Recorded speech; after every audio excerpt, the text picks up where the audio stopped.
Take some football back with another episode for you.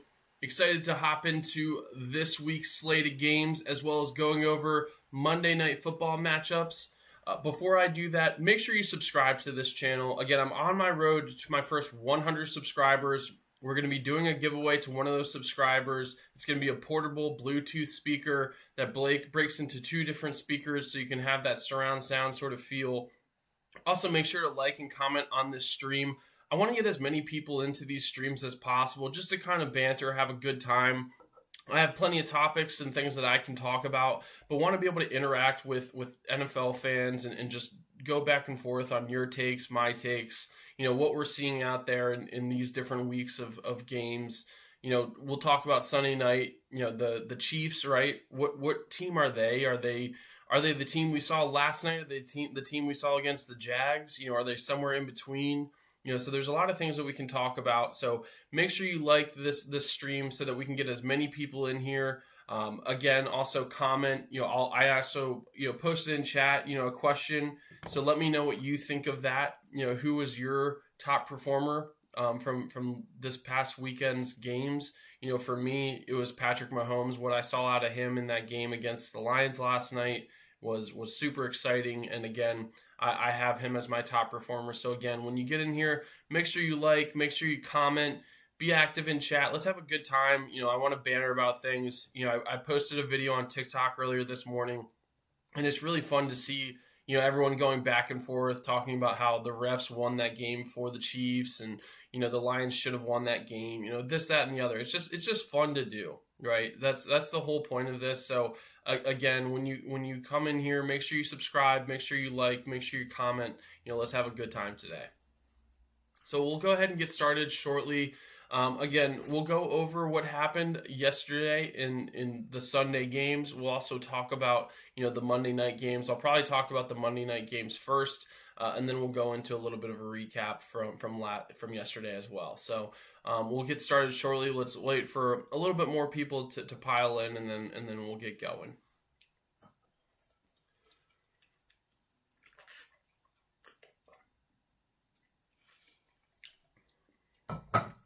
Again, also make sure to comment. Let's have a good time in chat today. So first things first, let's talk about the Monday night games, right? Let's talk about the games that we have coming up tonight.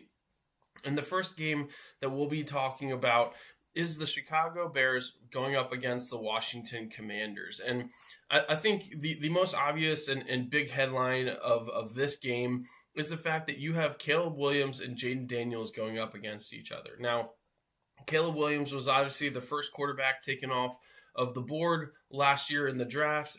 Jaden Daniels was shortly drafted thereafter him. And so those are the two quarterbacks that sort of benchmark this draft class. And so obviously the fact that they are meeting this year, they played last year as well, but the fact that they're meeting this year is just another litmus test as to, which one of these quarterbacks is ahead of schedule, which one is performing at a higher level, right? There's so many different ways that you can compare these two different quarterbacks now that they're actually playing against each other. Now, obviously, they're not on the field at the same time, but, these defenses are pretty comparable to each other. And so being able to see how Caleb Williams performs against this Commanders defense, that's going to be a solid, like I said, litmus test for how he's progressed in his career. And then the same thing on the other side with Jaden Daniels, right? The Bears defense, they're not necessarily one of the top in the leagues, but they're pretty consistent, and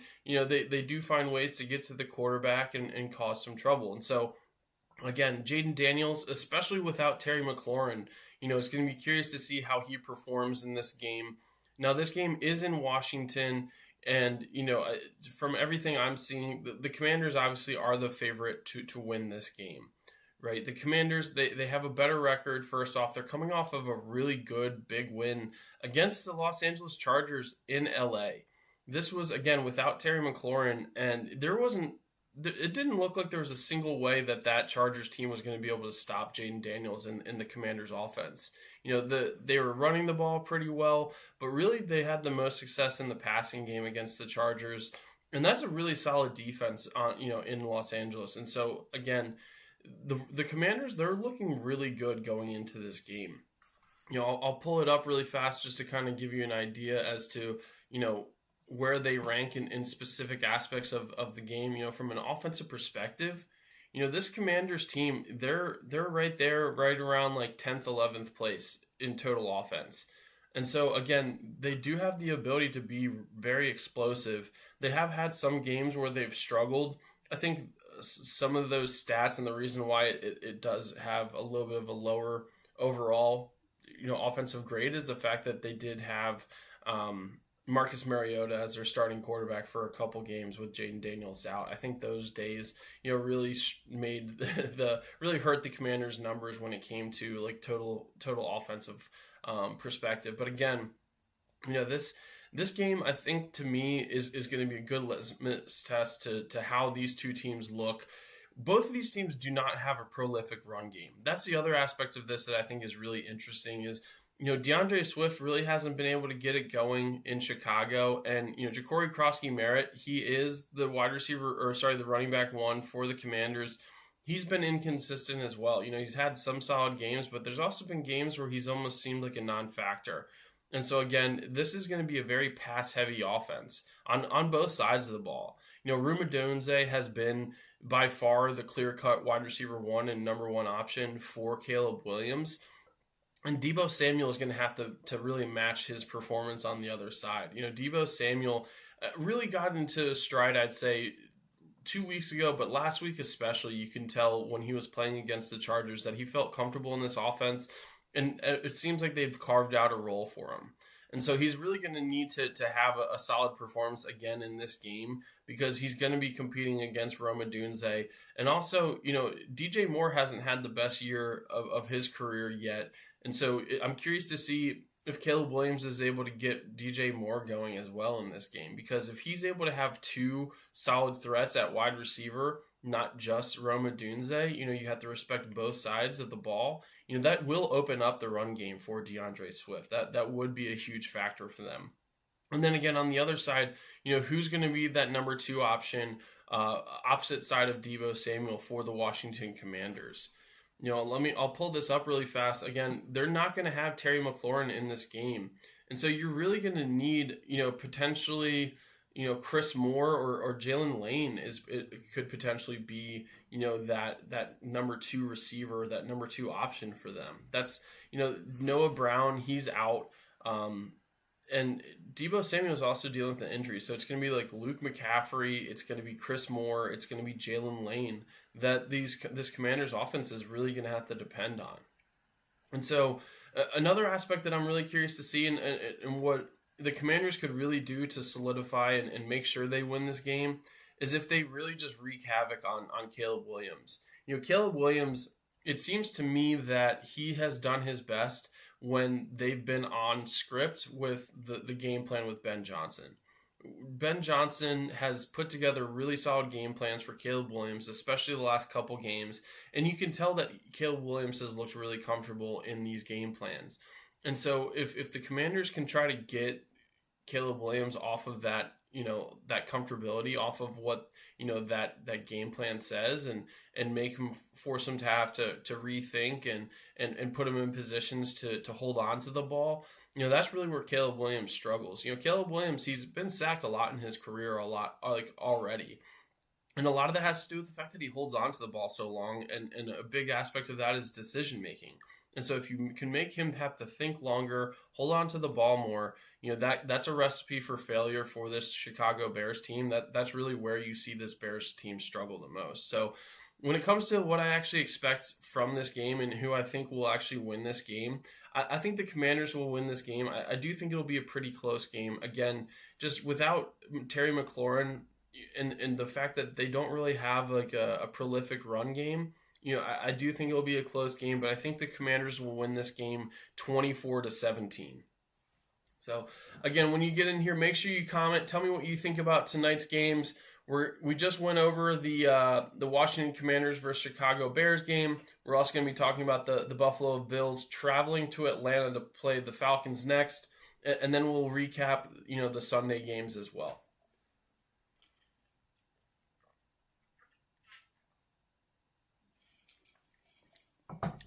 All right, let's talk about this Buffalo Bills game.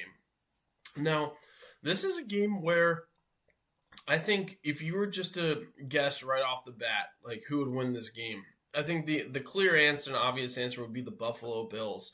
But there's one really interesting and important aspect of this game that I think is really important to mention to make you understand that this will be a really tight game, and there's a very good chance that the Atlanta Falcons actually win this game. And that aspect is purely Bijan Robinson having 5 straight games of over 100 plus scrimmage yards, and the fact that the Buffalo Bills run defense is third to last in the NFL. They're giving up 145 rushing yards per game. And so again, that aspect alone is a huge factor that could lead to success for the Atlanta Falcons. The other interesting aspect of this is we are talking about the number one offense, the Buffalo Bills, going up against the number one total defense in the NFL in the Atlanta Falcons. And so you're going to see a lot of, when push comes to shove, what aspect and which team has a more powerful offense or defense, right? James Cook is number 2 in the NFL right now in rushing, and that's with an MVP caliber quarterback as well in that backfield. And so that is a very scary offense to have. Like, they don't even have like a marquee number 1 receiver, but they still have the number 1 offense in the NFL. And a lot of that has to do with, again, with James Cook, Dalton Kincaid, and then, their receivers are doing just enough in order to keep dangerous, in my opinion. Shakir, he's very consistent in regards to making big plays. Keon Coleman has been up and down, but he's had some solid performances so far this year as well. Again, to me, a big aspect of this is Dalton Kincaid. Dalton Kincaid can really be a top tier, number 1 tight end in the NFL, in my opinion. It's just a matter of, Josh Allen giving him those opportunities. And then on the other side, again, this Falcons defense, they're a lockdown defense. That game, I'm not sure if you guys remember the game between the Minnesota Vikings and the Atlanta Falcons, but it was just a defensive juggernaut game. It was a back and forth. Which team was going to cause which team to be in worse field position in order to be able to take advantage and hopefully get like a field goal to win the game. Like, this Falcons defense can really shut down teams in a very, like, I would say, dominant way. Like, they truly can. And so again, I'm going to be really curious to see how the Bills offense, which is number 1 in the NFL, goes up against this number 1 defense. And so again, if Bijan Robinson, if he's successful, and if this defense, takes one factor out of this game, like if they're able to make James Cook struggle in the run game, this is a very simple recipe for the Falcons to actually win this game. Again, I do expect the Falcons to try to force this team to be one-faceted. And I think what they're going to try to do, if I'm the Atlanta Falcons, what I'm trying to do is force quick passes from Josh Allen. The reason why is because, one, you don't want the ball in James Cook's hands. Again, he's number 2 in rushing in the NFL right now. But also, Josh Allen, he is most dangerous when he extend plays. Josh Allen, when he scrambles from the pocket, when he holds on to the ball for a longer period of time, it gives his receivers more time to get open, but he just has this magical sort of vibe to him when it comes to games like that and to plays like that. Like, that's where Josh Allen makes the most amazing plays. He's sort of like Patrick Mahomes in that sense. And so if you're the Falcons, you want to keep Josh Allen in quick passing like plays. That is where you want to force Josh Allen to live, because again, if they're running the ball a lot with James Cook and then they're running play action plays and Josh Allen is extending the ball, this is going to be a very easy game for this Bills team to win. I think Michael Penix is a solid quarterback, but he's been way too inconsistent in my opinion. He's definitely not ready to compete against a team like the Buffalo Bills on a day in, day out basis. Now, again, this is, any given Sunday, even though this is a Monday Night Football game, does he have the opportunity to outperform Josh Allen? Yes. Do I think that's going to happen? No, I don't. I don't think that Michael Penix is near the level of playing ability as a Josh Allen. So when it actually comes to what I think will happen in this game, like who I think will win this game, again, I think this is going to be a really close game. Like, I truly do. I think this game is going to come down to the wire. And I actually expect the Bills to win this game 21-20. Like, that's how close I think this game's going to be. I think it's going to be a 1-point game, and the Bills are going to narrowly get this game, win this game out. So that's really what I expect from these Monday Night Football games. Again, I think both of these games are very interesting.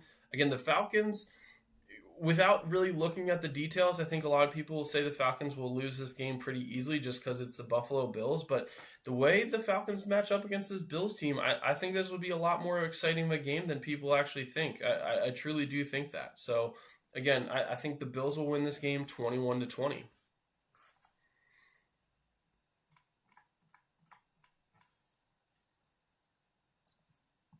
Anyone have any thoughts on these Monday night games? Any specific matchups you're most excited about, or things you want to see from either one of these teams? Again, make sure you're liking, make sure you're commenting. Also, make sure you subscribe to this channel. Again, on my road to my first 100 subscribers, so it really helps me out if you hit that sub button. Helps other people find me. Again, just want to make this a community where we can engage with each other, talk takes back and forth, make fun of each other, whatever you want to do, right? Just having fun. We're being sports fans, we're being football fans. That's really the key of this channel right here. So again, feel free to chime in at any time. So let's dive into the Sunday slate of games, and we're going to start out Sunday morning in London. The Denver Broncos played the New York Jets.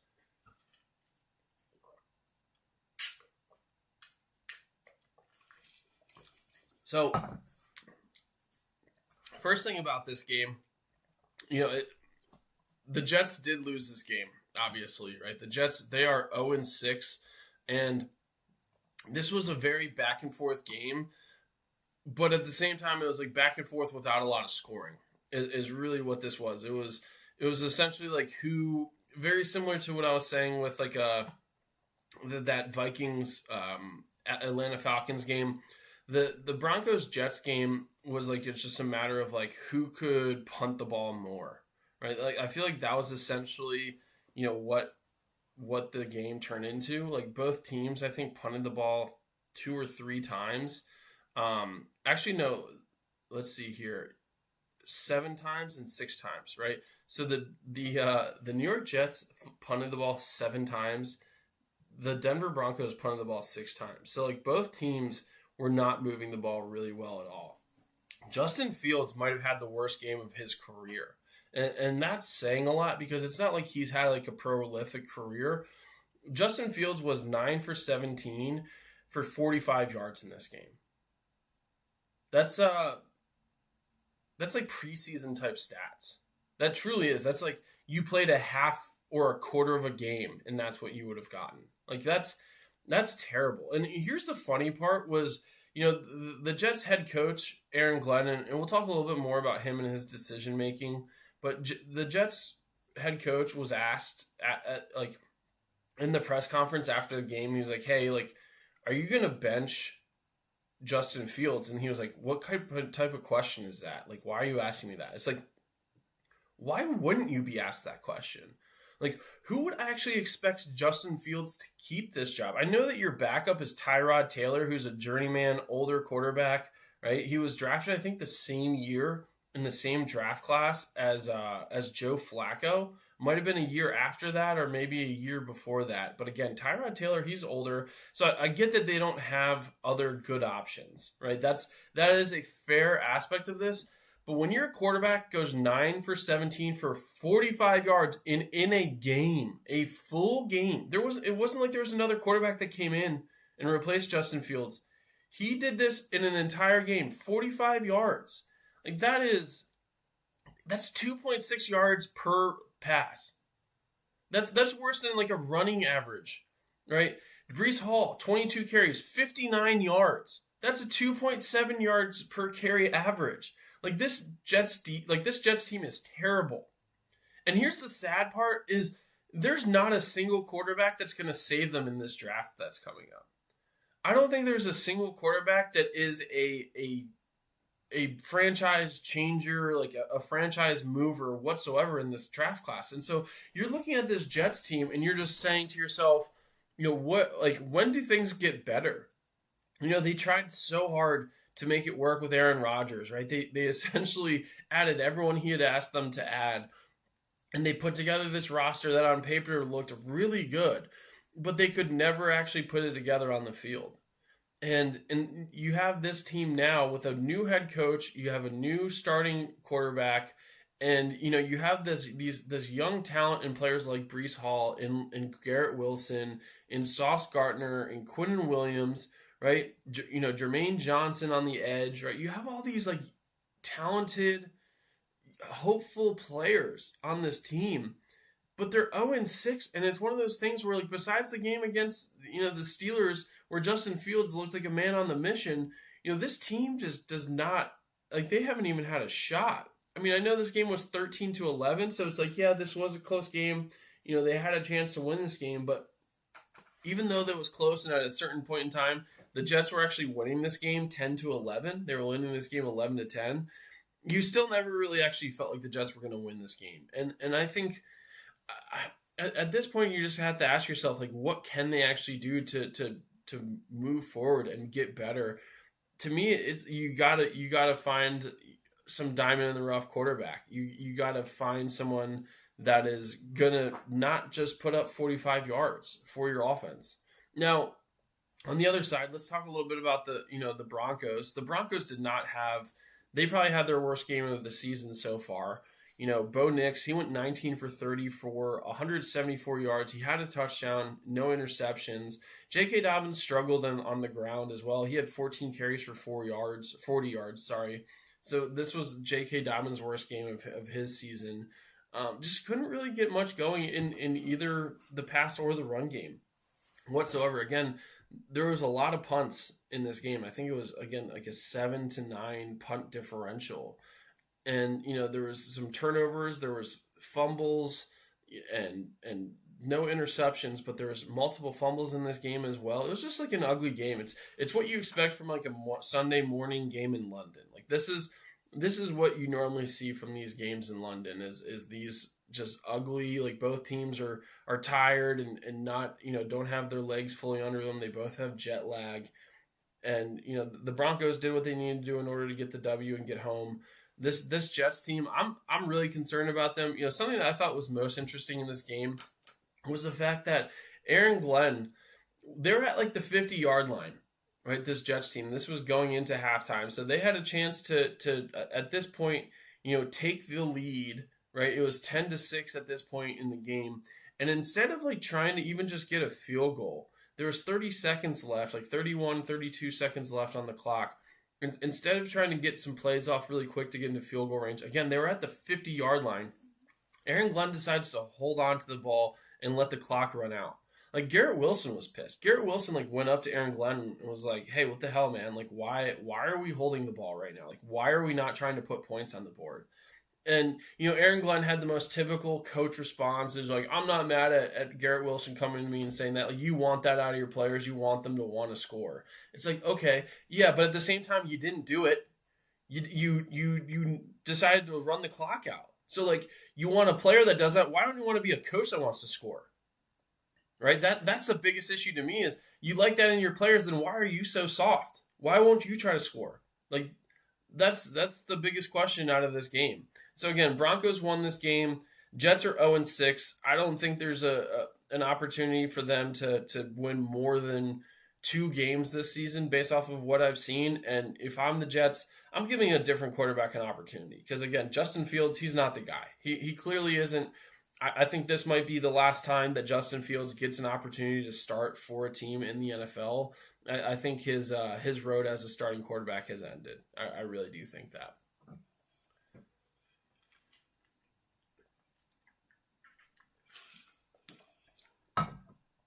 Next game we're going to talk about. This was a little bit of a surprising game to me. I'm talking about the Arizona Cardinals going up against the Indianapolis Colts. And what I'll say right off the bat, again, this was more so in the beginning of the game, I would say, than like throughout the game. But I will say the Cardinals actually put it like a little bit of a fight in this game. Like the Arizona Cardinals did make it tough on on the Indianapolis Colts in this game. The Indianapolis Colts won this game 31-27. And Jacoby Brissett, he threw for 320 yards. He had 2 touchdowns and an interception in this game. Compare that to Daniel Jones, who's been playing near MVP level quarterback play. He had 212 yards, 2 touchdowns, and an interception as well. Jonathan Taylor, I think, was like the biggest difference in this game for the Colts and the main reason why the Colts won this game. He ran the ball 21 times for 123 yards and a touchdown, right? So just getting over 100 yards like that, week in, week out, is exactly what this Colts team needs to in order to be successful. Like that's such a huge factor for a team if you can just get that consistency from your running back day in, day out. It's such a huge factor. Now, on the other side, what I will say is that the Colts also did a good job of stopping Marvin Harrison Jr. Marvin Harrison Jr., he had a slower game. He had 2 catches for 32 yards in this game. And, in order for the Cardinals to win this game, I said it, like, you're going to need a monster game out of Marvin Harrison Jr. They don't have the run game right now in order to be successful. Their 2 top running backs are Bam Knight and Michael Carter. Right, so they're not exactly star-studded at the run game. But overall, you have to be happy with what Jacoby Brissett was able to do if you're the Arizona Cardinals. I don't know how many games Kyler Murray will be out if this was his only game that he'll be sitting out. But getting that much production out of Jacoby Brissett, that's got to be something you're happy about if you are the Cardinals, because Kyler Murray has had some injuries in the past, and so knowing that you have a backup like that can do it, that's a huge win for this team. Again, when it comes to just overall what I see out of this game, the Indianapolis Colts, they did what they needed to do to win this game. I don't think they put too much. I don't think they thought too much about this game. I think this was a game that could have very easily been a trap loss for the Indianapolis Colts, who only have 1 loss on the season. They're probably looking past the Arizona Cardinals, because again, the Arizona Cardinals, they're now 2-4, and the Colts have the Chargers coming up, so that's a much more, I would say, intimidating matchup. And so you have to be happy with what you saw out of the Cardinals and the fact that they didn't give up in this game. Again, huge aspect of this was Jacoby Brissett, and he passed it around to a lot of different weapons, right? That was the other thing. Like Zay Jones, Trey McBride all had very solid games. Even Michael Wilson, he had a little bit of production as well. But again, have to be happy with what you saw out of Jacoby Brissett. Hopefully, though, for the Cardinals, they get Kyler Murray back sooner rather than later. Next game we'll talk about, the Chargers versus the Dolphins. Now, I think we are now at the official point of, like, this is the breaking point for the Miami Dolphins. The Miami Dolphins, I think at this point, have just like completely lost it. For me, the Dolphins started out this game really strong, right? That's like one important aspect to remember about this. They went into halftime up 13-9, and essentially what happened was they just completely blanked in the third quarter, and then it just wasn't enough in the fourth in order to win the game. But Tua had 1 touchdown, he had 3 interceptions. So Tua didn't even have a good game. I thought it was really interesting. After the game, this is probably the story of this game, was the fact that Tua in his press conference, he essentially said that this team does not, it all starts with leadership. They've had players that show up late to player-only meetings, and they've had players not even show up to player-only meetings. It's interesting that he says all this stuff, but then he had the performance that he had where he was 21 of 32 for 205 yards, 1 touchdown, and 3 interceptions. Like, I can get you saying that if, you had 3 touchdowns, 1 interception, but you should be looking at yourself, Tua, when it comes to why you are losing this game. Yeah, you do have bad leadership. Are you not a leader on this team, though? Like, is Tua not supposed to be the leader of this Miami team? Like, when you say this comes down to leadership, like, are you just calling yourself out? Or is there someone else that you're necessarily referencing? Because when you say it comes down to leadership, I'm thinking of Mike McDaniel, the head coach, and I'm thinking of you, Tua. Like, those are the 2 guys that I think about when I think about leadership for this Miami Dolphins team. And so, again, when you say the problems start with the leadership, you're saying it starts with you. Why don't you just say it starts with me? I can't be throwing 3 interceptions. You're not going to win a game when you throw 3 interceptions. Like, that is a no-brainer. The Chargers, again, they won this game 29-27. Like, this is a close game. This Dolphins team has lost close game after close game after close game. And what that comes down to is just poor leadership, poor execution. I don't disagree with Tua that it's a leadership issue, but I think he is a part of that issue at the same time. I think that's an important factor that he just glanced over when talking about this. Now, when we talk about the Chargers, what I will have to say is, like, congrats to Kamani Vidal for getting 124 yards rushing in this game. Like, Vidal, you were just taken off the couch. Like, Vidal was not on a team last week, and he came in and, again, 124 yards rushing. That is a huge game for someone that just came right off the couch. Like, absolutely huge. I mean, he matched up and essentially did exactly what Devon Achane did. Devon Achane on the Dolphins side, he had 16 carries for 128 yards, but he had 2 touchdowns. That was a huge aspect for that Dolphins team that actually kept him in this game was how well Devon Achane played. But you have to be happy what you saw out of Vidal. Lad McConkey finally had his, a performance you'd expect out of Lad McConkey. He hasn't had that good of a year so far this year. It's not like he's played poorly, but he just hasn't had like a breakout game. He hasn't had a game where he's like dominated or been like the main receiver. And so in this game, he had 7 catches for 100 yards and a touchdown. And this was his first 100-yard game of the season. And, it was important to get back on track, get back in rhythm with Justin Herbert. Quentin Johnson didn't necessarily play in this game. And if he did, he didn't record a single stat. So I'm almost 100% positive he didn't play in this game. And so I think that might have hurt them. Keenan Allen, he didn't have a top performance. So, again, they really needed Ladd to have the game that he had. And then Vidal, right? Kamani Vidal having 124 yards, extremely crucial and a huge reason why this Chargers won the game. But, again, going back to the Dolphins, 1-5, like, you have to wonder how long of a leash does Mike McDaniel have? And also at the same time, like, are they going to try to explore other options other than Tua Tagovailoa? Tua's got 11 touchdowns, 7 interceptions on this season. He's 17th in passing with a little bit over 1,200 yards. So it's not like he's playing terribly, but at the same time, with the weapons that he's had and the opportunities that he's had, like, you have to wonder, like, how much more stock are they going to put into the Tua camp? I'm not really sure. So, again, for me, Chargers, they really needed the win to get back on track. They had lost 2 games in a row.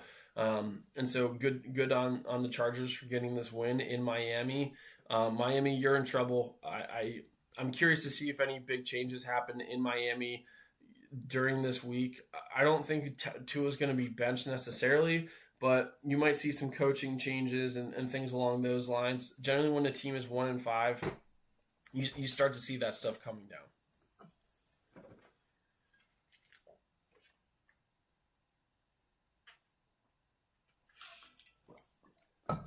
All right. Next game we're going to talk about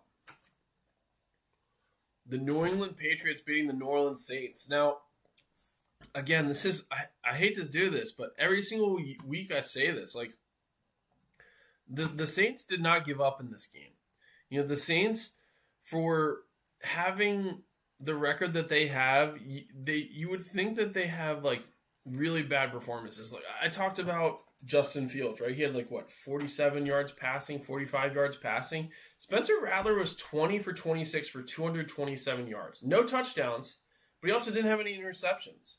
And so, again, like, this New Orleans Saints team is not doing anything to lose games. Like, they're not nearly as bad as what their record shows them. Like, I'm going to go out there and say that. Like, this team actually has some legitimate talent.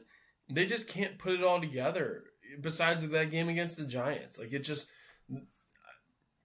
What I also will say is we do have to give credit to the Patriots, specifically Drake May.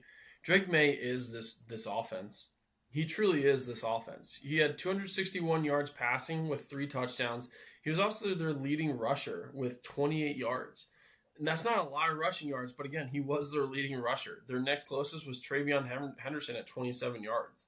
That's another one. I'll just say that I still don't understand what's going on with their run game. Like, I if maybe it's their offensive line, but Ramondre Stevenson and Travion Henderson, they're both two very different style running backs, but neither one of them can get going, and they haven't been able to really all season. I think Ramondre Stevenson had like one good game so far this year, right? So we're talking about in 6 games, Ramondre Stevenson has had like one good performance. Travion Henderson like hasn't looked good at all. Travion Henderson is one of the most confusing players in this draft class to me, because I thought he was going to be like a home run hitter for this Patriots team, and he's been nothing close to that. Now, Kayshon Boutte, congratulations, 93 yards, 2 touchdowns. That was a big game for him.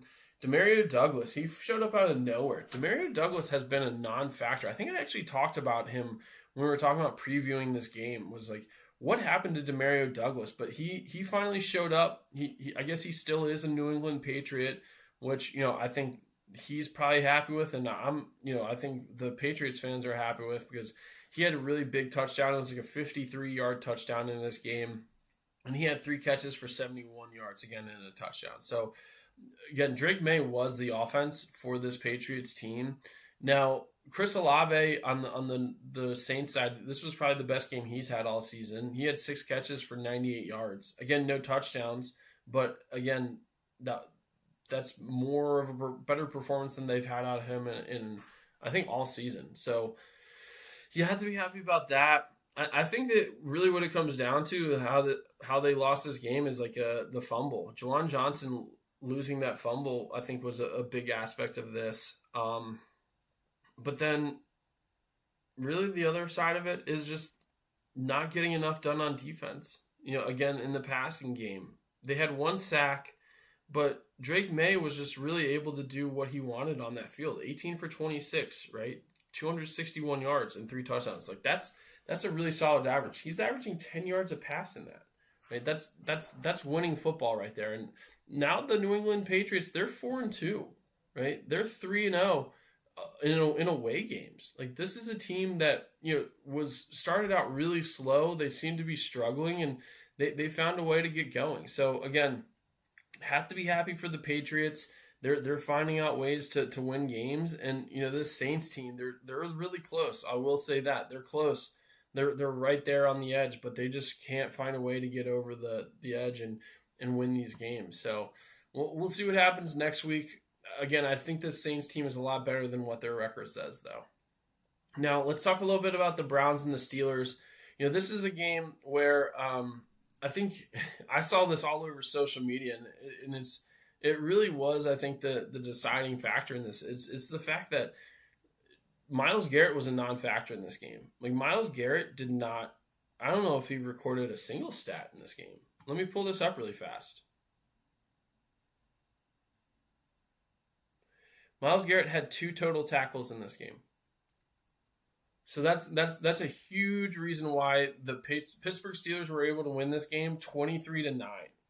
Another aspect of this is the fact that Dillon Gabriel just didn't play well. Dillon Gabriel, he was 29-52. This is a rookie quarterback throwing the ball 52 times. Right? That is not a recipe for this Browns team to win games, is your rookie quarterback throwing the ball 52 times and only getting 221 yards out of that. Like, those aren't good numbers. Quinshon Judkins had an off game. He had 12 carries for 36 yards. Right? So they weren't able to get the ball going in the run game. Again, they were still able to pass the ball, but it just wasn't consistent enough. All their points were field goals. They didn't score anything in the first quarter, and they just had 3. They had field goal in the second, the third, and the fourth quarter. That's all they were able to do. DK Metcalf, he had a solid game for the Steelers. He had 4 catches for 95 yards and a touchdown. Aaron Rodgers, I think he played pretty well. This is actually probably one of his more consistent games. He had 235 yards and 2 touchdowns. I think a big aspect of why you saw the performance you saw out of Aaron Rodgers is the fact that he wasn't getting chased down and wasn't getting sacked. That's the biggest issue for the Steelers team is their offensive line. They're not able to run the ball very well because of it, and Aaron Rodgers is constantly running for his life or having to throw the ball away or throw quick passes. because of the fact that this offensive line generally struggles against the pass rush. But again, they actually didn't let up a single sack in this game. Like that is the biggest difference in this game, and the reason why the Steelers won this game is their offensive line actually played a good game. So you have to be really happy for them from that perspective. And again, Aaron Rodgers and this team, they're 4-1. There's no one even remotely close to them in the AFC North. Like this team is gonna cruise into the playoffs. They truly are. Like they don't even have to try that hard to be in the playoffs. This team, because the Ravens, who we'll talk about in a little bit, as well as the Bengals, are just crumbling. Like, and then again, the Browns, they're 1-5 as well. Like the Browns are the Browns, and so again, one thing I will say before I stop talking about this game is, I think this game did show that we do need to see Shedeur Sanders. I'm not going to talk too much about that. I'm not sitting here talking about how Dylan Gabriel is a bad quarterback and doesn't deserve to start, because I don't think that's the case necessarily. But I also think with performances like this, what it tells you is Dylan Gabriel isn't the surefire number one quarterback for this team, and so you need to give Shedeur Sanders a look. At the very minimum, give him a game. It doesn't have to be in the next game, but again, a game like this confirms to me Dylan Gabriel's not like 100% locked in as the number one quarterback. You don't have Joe Flacco anymore. I think this season it's a wash, right? You're not going to go anywhere. Myles Garrett, the fact that he's like frustrated about losing is hilarious to me. Like, Myles Garrett, you got paid, dude. You requested a trade. You got paid $40 million a year, and you signed that thing so quickly. Like, you talked about it, like, I want to trade because it's not like it's about winning. Like, I need to win. It's about my legacy. You get $40 million thrown at you, like, oh, fuck my legacy. Signs it. That's why there's a huge problem.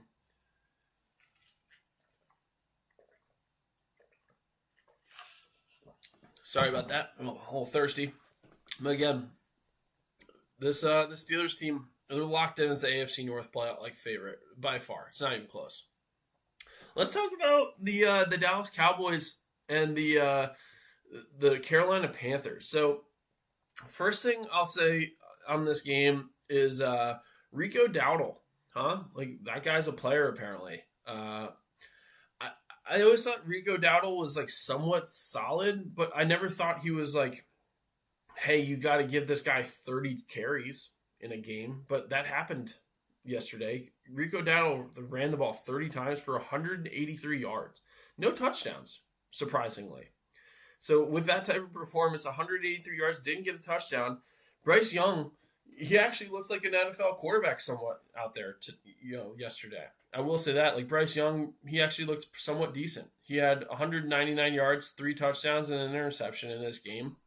And Ted McMillan, his rookie wide receiver, the number one wide receiver taken off the board, he actually had 2 touchdowns in this game. It was the first 2 touchdowns he's had all season. He didn't have like that big of a game otherwise. He had 29 yards, but he had 2 touchdowns, so I'm happy for this Panthers team. This Panthers team, they're 3-3 right now. They've won 2 games in a row. Like, this Panthers team is silently kind of making it a little bit of a race in the NFC South. Like, do I think this Panthers team has a shot at that? No. They're not a good team. Like, Bryce Young, you're not the answer. There's nothing at this point that would change my mind and make me feel like you are the answer. I will say Rico Dowdle is the reason why this team is being successful. Rico Dowdle had like 200-plus yards rushing last week and 183 this week. That's not going to be sustainable for them, I don't think. But at the same time, you got to be happy with the fact that they were able to take advantage of it. On the other side, what I will say is this Panthers defense, this is something that is repeatable. This Panthers defense held the Cowboys to 31 yards rushing. That's a huge feat for this Panthers defense, who generally just struggles against any offense whatsoever. And so, again, holding Javonte Williams to 29 yards rushing is a huge aspect as to why this Panthers team was able to win. Now, on the Cowboys side, what I will say, Dak Prescott, another great game, 261 yards passing, 3 touchdowns, no interceptions. Again, I already talked about the running. They couldn't run the ball. George Pickens had a great game. He had 9 catches, 168 yards, and a touchdown in this game. Like, they had big numbers. He was really the only big factor, I would say, on the Cowboys' offensive side. Now, on the defensive side, they're clearly wasn't a single factor in this game. When you give up 30 points to the Carolina Panthers, like there's something seriously wrong with your defense. Like it's not even like someone's like, oh, like we could work on this or work on that. Like you gave up pretty much 200 yards rushing. They did total 216, and then close to 200 yards passing. Right, that's like an even balanced offensive attack, and your defense gave up 30 points. Like you should not give up 30 points to the Carolina Panthers. That should not be a thing. That should not exist. Bryce Young is not an NFL starting quarterback, like caliber quarterback. He's just not. Like he and you actually made him look decent in this game. Like that's how bad this Cowboys defense is. And Dak Prescott just has to constantly pick up the pieces. They talked about how, Micah Parsons was the reason why this defense was bad and they traded him away for Kenny Clark. Let me see if I can find Clark in these stats. Kenny Clark, he had one tackle in this game, right? Like think about how much more impactful Michael Parsons would have been for this team than Kenny Clark. I know they're getting draft picks out of it, and so like it's not all just like that's not all they're getting out of this trade, but at the same time, like your defense is terrible. And so they got to find a way to fix that. If this Cowboys team wants to compete for the NFC East, which at this point I don't think they really have too much of a legitimate shot for that, they're really going to have to change their defense the most because their offense is there. Their offense is legitimate. They'll get CeeDee Lamb back probably in the next couple weeks, maybe as soon as next week, but I think it will probably be the week after that if I had to guess. And so that will be a huge welcome back. But again, this defense is the biggest issue when it comes to the Cowboys. Let's talk about the Seahawks and the Jaguars. Now, the Seahawks won this game 20-12, and this was a passing battle back and forth between Sam Darnold and Trevor Lawrence. The run game was not there for really either of these teams. The leading rusher was Kenneth Walker, who actually had 34 yards rushing. Right, so this is like a theme. Like this year especially, we're seeing it again. Like there's very low. I know we talked about Rico Dowdle. We also talked about Vidal. Right, there's been a couple that have had good rushing games, but like Travis Etienne in this game, he had 27 yards on 12 carries. Again, Kenneth Walker 10 carries for 34 yards. This was a game of passing, right? Trevor Lawrence, 258 yards and 2 touchdowns. Sam Darnold, 295 yards and 2 touchdowns.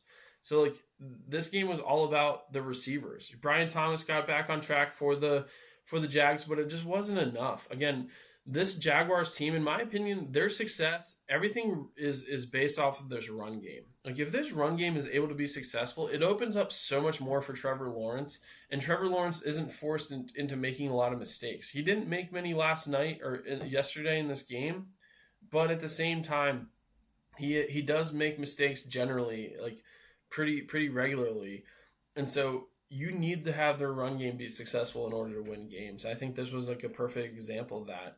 Now, Jackson Smith and Jigba had a great game for the Seahawks. He had 162 yards and a touchdown. So that's going to be a really, really solid duo between Sam Darnold and Jackson Smith and Jigba for the rest of this season and hopefully years to come. But again, this Seahawks team, they're 4-2 now. Like this NFC West, this is a true battle. We'll talk a little bit about the 49ers, but the Rams, they won. The 49ers lost. The Cardinals lost. But in general, like this is a really tough NFC West division. And so we'll see what happens there. But again, you have to be happy with what you're seeing if you're a Seattle fan.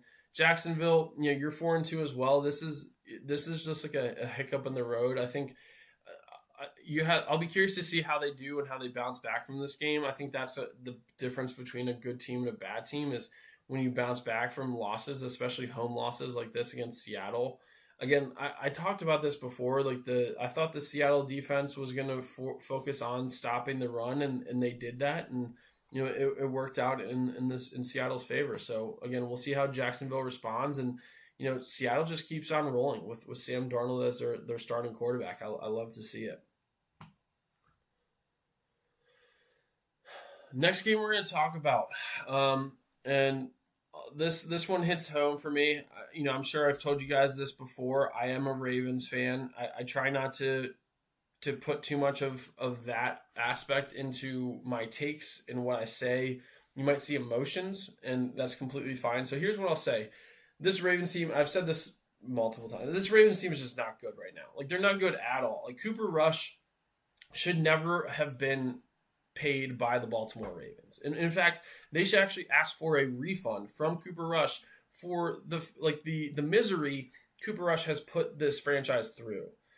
I don't know what they thought they saw in the preseason that said, hey, you know what? This guy should be the backup. We shouldn't go find another quarterback. Thankfully, they found Tyler Huntley, who I said from the beginning of the preseason he should have been the backup to Lamar Jackson. He just makes so much sense. That he knows the system, and he's the closest thing to Lamar Jackson when it comes to backup quarterbacks, besides maybe like a Trey Lance. But Cooper Rush, 11 for 19 for 71 yards or 72 yards in an interception. So he had like a near Justin Fields level game. Like Cooper Rush, again, you're just absolutely abysmal.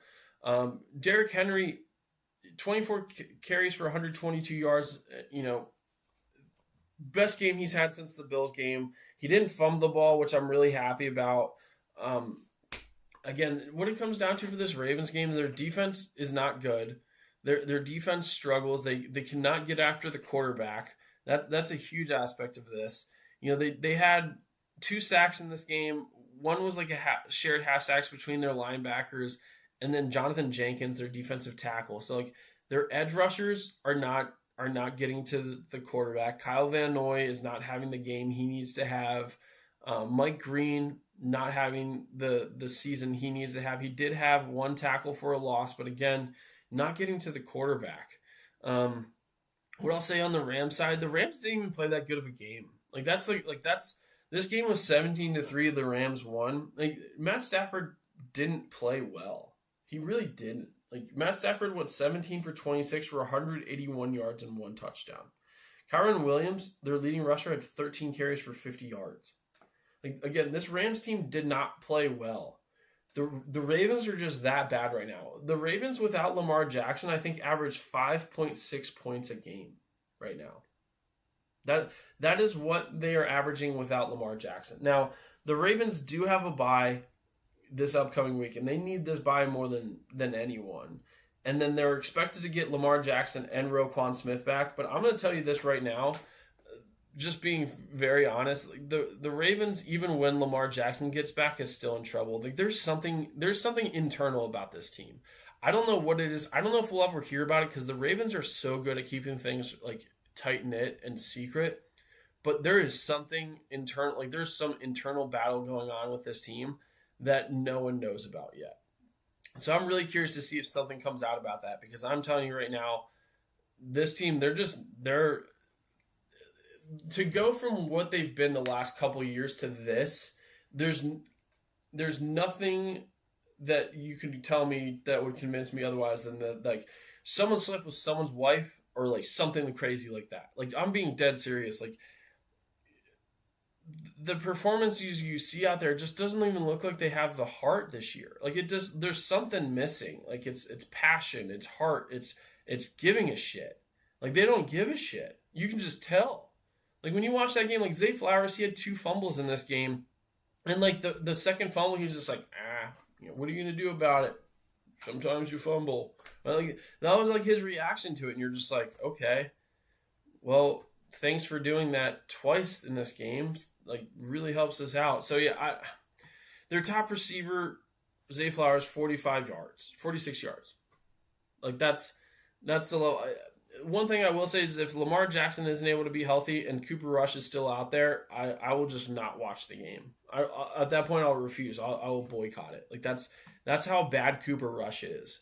Like, I am the most anti-Cooper Rush person there might be out there right now. So, again, we'll see what happens. But that Ravens team's in trouble. Rams, that's a big win for you. You're 4-2. Again, very, very top-heavy at NFC West with the 49ers, the Rams, and the Seahawks. I'm going to be really curious to see, what happens from that perspective. Raiders, Titans. We won't spend too much time on this because both of these teams are not good. They're just not. The Raiders controlled the game the entire game, from the beginning.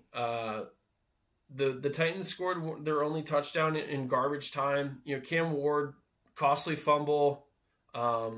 Actually, breaking news. Let's talk about this. Just in, Brian Callahan was fired as the head coach for the Tennessee Titans. Like, I'm amazed it took this long. So Brian Callahan out as the head coach for the Tennessee Titans. I wonder who would actually be. Who do you guys think would be a good head coach for the Titans? It's obviously going to be an interim coach. They're not going to go out and like find someone off, but like I'm trying to think like who they might end up bringing in to be the head coach after this season, because Brian Callahan, he never looked like he had a grasp of the NFL as a head coach in general. Like, I'm not saying he's not just like a good coach. I'm saying like as a head coach, it's different, right? Like when you're on one side of the ball, if you're like an offensive coach or a defensive coach, you focus on one facet of the game. As a head coach, you become much more of like a manager, like a director, and he just didn't have it. It was very obvious that he didn't have it. I don't think Cam Ward has it either. I think Brian Callahan, you're going to be the first of a few coaches that they might go through, because they're going to spend more time investing on Cam Ward and thinking he's the answer, and maybe not realizing that Cam Ward is not. Like, that's the other thing. When I watch this game, Cam Ward is not someone I'm like, oh, the Titans are bad, but he's good. Like, I watch this game and I say, oh, they're just bad. Like, that's the biggest thing about this team is that. Now, I will say he was sacked 5 times in this game. Twice was from Max Crosby. But at the same time, you're playing against the Raiders. Geno Smith didn't have their top target in Brock Bowers, but that didn't change anything for the Raiders. Trey Tucker ended up being their top target. And, the Raiders defense set up the offense to be in good field position. And again, this Raiders team isn't good. This Titans team is just that bad. And so, again, that's Brian Callahan getting fired. Like, that's the first of many moves they're going to have to make in order to get anywhere remotely close to back on track. Again, I'm not a believer in Cam Ward. I don't think he's going to be someone that will have – again, I think they're going to go through like another coach after this, because they're going to think Cam Ward's the answer. And I just don't think he is. So we'll see what happens with the Titans. I would expect them to maybe pull out a couple more wins this season. But again, they're going to be in a really good spot for a good draft pick. And we'll see what coach wants to come in and coach for Cam Ward. Let's talk a little bit about this Bengals-Packers game. So, first things first, what I will say is the Bengals, Joe Flacco, he played better than I expected for his first game in Cincinnati. He didn't turn the ball over throwing the ball, which is nice. Like, he's had a really tough season when it comes to throwing the ball, like throwing interceptions. He had 219 yards and 2 touchdowns in this game. Again, no interceptions. They couldn't run the ball. Chase Brown had 42 yards running. Josh Jacobs, in my opinion, was the star of this game for the Packers. Josh Jacobs, he had like 93 yards rushing, 2 touchdowns, and then he also had 57 yards receiving, right? So he wasn't their top receiver, but he was pretty close. Matt Golden, their number 1 draft pick, he had a solid game with 86 yards. This was the type of game the Packers should have won this game, right? Winning this game 27-18, if anything, might have been more of a disappointment than I expected. Like, I thought the Packers should have crushed. They won by 9, but I think they should have crushed the Bengals. The Bengals, they're 2-4, so they're actually in third place in the second place. They're in second place in the AFC North, being 2-4, which is just absolutely crazy. Jamar Chase had the best game that he's had in a long time. Again, this offense hasn't been able to get going for a while. He had 94 yards and a touchdown. This Bengals team, they're just in a lot of trouble without having Joe Burrow. I think with the record they have being 2-4, I don't think you see Joe Burrow this season. I think you'd be crazy to try to rush him back or play him in any games and have a chance of him getting injured going into the offseason. And so, again, to me, this game, it should have been Packers up by at least, 5, 6, 7 more points, like at least another touchdown, in my opinion. But, yeah, Josh Jacobs had a really solid game. The defense played all right for the Packers. I'm still a little concerned about their defense. They're not playing to the level that I think they should. Micah Parsons not having sort of the than the year I think the Packers were probably hoping for him. He's only had 2.5 sacks on the season so far. Again, that's through 6 games. So you got to work on that if you're the Packers. Sorry, that's through 4 games. I apologize. Is that they only played 4 games? That doesn't make any sense. Oh, sorry, 5 games. That's through 5 games. I forgot they have a tie. But anyway, yep. Bengals not good. Packers decent. That's really what it comes down to. Let's talk a little bit about the 49ers and the Buccaneers. More so the 49ers really quick. It's a really sad situation for the 49ers. I mean, it seems like 2 years in a row, it just injury after injury, major injury after major injury too. That's the other crazy part about this. So they were already without Brock Purdy in this game, right? Mac Jones started. They were already without Nick Bosa. Already without Nick Bosa. Already without George Kittle.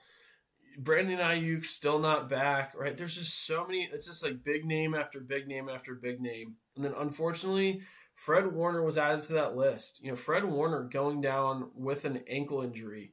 They're saying dislocated, multiple fractures, out for the season. Fred Warner has been so consistent. He plays game after game after game and just has such a big impact on this team. And for him to go down, I was thinking about this, like the 49ers, they are 4-2, right? Just keep that in mind, like throughout all of this. They lost in this game 30-19, right? In all fairness. So we'll see if this stays this way. But the 49ers to me are like that one night in the Monty Python and the Holy Grail where the guy gets like his arm cut off, then his other arm cut off, then his one leg, then his other leg. It's like, oh, nearly a flesh wound. Like they just keep getting like just absolutely destroyed with injuries, but they just don't give up.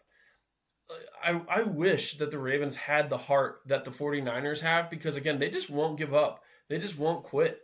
Like I talked about the names that they're missing, right? It's very comparable to what the Ravens are missing, but this 49ers team, that's continuity, that's culture. That's what I'm saying. There's something going on behind the scenes when it comes to the Ravens, because you watch a team like the 49ers, they know what it's like to continue fighting and get through adversity and win. They lost this game, but like they're still going. Like it's crazy to me that they even make these games competitive. Now, on the other side of the ball, we got to give credit where credit's due to Baker Mayfield. Baker Mayfield, again, MVP level game. MVP level season. He had 256 yards and 2 touchdowns in this game. Probably one of the best plays I've seen was a 3rd and 14 where he was about to get sacked and like lose probably 6-7 yards. He fought through those tackles, ended up breaking another tackle and stretching out his arms while getting tackled to get a first down. He gained like 15 yards on a 3rd and 14 scramble. Like those are the types of plays that MVP players make. Like this guy is playing like winning football to a T. It's so much fun to watch.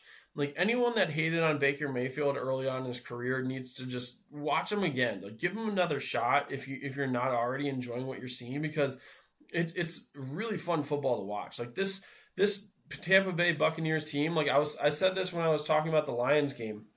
This Bucs team might be the best team in the NFL right now.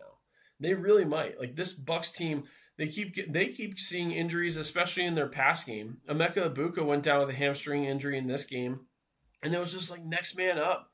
Like in this game, Tez Johnson, he had a huge, 45-yard catch for a touchdown, and that's like another rookie that I think he might have even been undrafted. Tez Johnson might have been undrafted out of Oregon. I can't remember if he was either undrafted or he was a 7th-round pick. Right, so we're talking about a 7th-round pick making like major impact plays in this game because Baker Mayfield he doesn't care who you are. He's going to pass you the ball. Cameron Johnson was their number 1 receiver. I couldn't even tell you who Cameron Johnson is. Like Cameron Johnson, let me just pull him up. Like I'm being dead serious. I don't know if I could tell you who Cameron Johnson is. I'm going to pull him up because, again, I have zero clue who this guy is.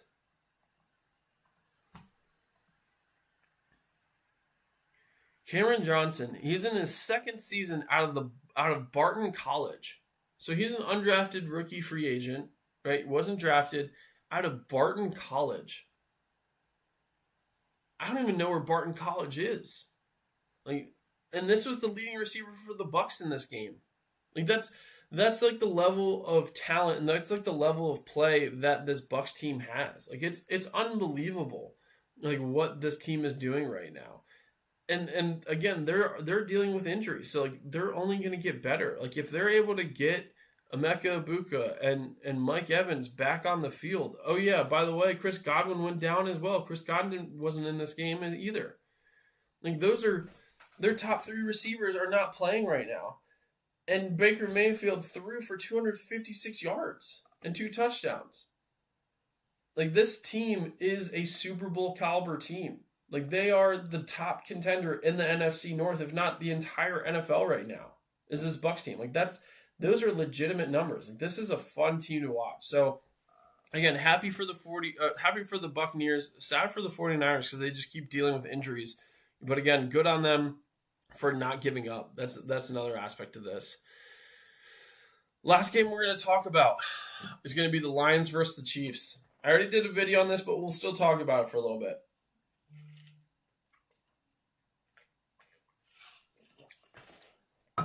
All right. So let's talk about the Lions and the Chiefs. So first things first, I said this again. I said this in my video. This was, I think this is the best performance of the Chiefs all season. I think this was the best game the Chiefs have played all season, bar none. Like, Patrick Mahomes was 22 for 30 for 257 yards and 3 touchdowns. Isaiah Pacheco, although it wasn't like a 100-yard game, he had 12 carries for 51 yards and no touchdowns, but he was the leading he was the leading rusher for this Chiefs team, and this was like the first time someone other than Patrick Mahomes led them in rushing. So like I'm just happy about that fact for the Chiefs. That's like a huge factor and a huge reason why this Chiefs team is struggling, why they're 3-3 right now. Now, from a passing perspective, Travis Kelce, 6 catches for 78 yards. Now, I know I posted a video about this again, like I said earlier, and someone brought it up. He said Travis Kelce had 5 catches for 78 yards and then 1 drop, right? And there was 1 catch that they called a catch that shouldn't have been, but again, that's neither here nor there. Just overall, the Chiefs played better than the Lions. Like this Lions team should have put up so much more of a fight against the Chiefs than I thought. You know, Jared Goff, when I watched this game, he seemed to be a little bit more hesitant in it, and I think a big aspect of that is they really made a point to take Amon-Ra St. Brown out of this game. Amon-Ra St. Brown, you know, he had 10 targets. He caught the ball 9 times. Right, so like you look at that, you're like, oh wow, like that's a good game. We only had 45 yards. That's not going to cut it. That's not going to win you game. Jahmyr Gibbs had 65 yards, but that was on 17 carries. David Montgomery he had 4 carries for 24 yards. So like he was seeing some success, but they just didn't run him enough. And again, Jared Goff, he had 203 yards. He had 2 touchdowns, no interceptions. Like he didn't have a bad game. He was 23 of 29. But there was just like a little bit of hesitation, and they just couldn't get into the end zone when they needed to. Perfect example, in the first quarter, they ended up with a field goal on this play, but Detroit had lined up on the goal line, and Jared Goff just shifted into like a wide receiver position, and he was throwing the ball. And it was like actually this weird sort of bobbling situation where he ended up catching the ball and like falling into the end zone for a touchdown. And they called it a touchdown at first. But then they started to like talk about it, the refs did. And I guess he did an illegal shift because he was supposed to back up, pause for like a second before he then shifted out. And so because he just immediately shifted out without that backing up and pause, it turned into an illegal shift. And they gave him a penalty, and they ended up having to kick a field goal. And so it was just like little situations like that is what caused the Lions to like lose this game. Again, I also just think the Chiefs had the best game of their season. Like I think they put it all together for like the first time in a long time. Like their defense played really solidly. Again, they held their receivers to pretty low numbers. They weren't able to run the ball really well either. And so the Chiefs defense was a huge factor in this game. And then again, like I said, Mahomes played to like an MVP level. This was the best game he's had all season, in my opinion. And Travis Kelce being a consistent sort of possession receiver was also a crucial aspect to me. Like I think that's what they need without Rashee Rice, was someone to be like a possessions type receiver, and he was their best chance at that, and Travis Kelce took advantage of that opportunity. So I'm curious to see which team this Chiefs team really is. Like, are they the team that beat the Lions? Or are they the team that lost to the Jags? Because again, you're 3-3. Like that's about as inconsistent as you can see, right? They beat the Ravens, they beat the Lions, and then I think they beat the Giants, right? So they haven't beat, besides the Lions, I'll say they beat a really good team in the Lions. The Ravens, they're terrible this year. Giants, they're inconsistent. And so I'm really curious. I can't really put my hand or my finger on where this Chiefs team really lies, but I'm still not sold on them. I will say that. I think Rashee Rice coming back for them is going to be a huge value add. I think Rashee Rice is going to really add a whole nother dynamic to this offense, and we're going to see that happen pretty quickly. So we'll see what goes on there. Again, that really covers all the games. We're really excited to see tonight's game again between the Chicago Bears and the Washington Commanders, and then also the Buffalo Bills and the Atlanta Falcons. I think both of those will be good games. To recap my prediction for those, I think that the Commanders will win tonight, 24-17, and then I think the Bills will beat the Atlanta Falcons in a close one, 21-20. So I think they'll both be pretty decent games. So excited to see those games. But that's it for me today.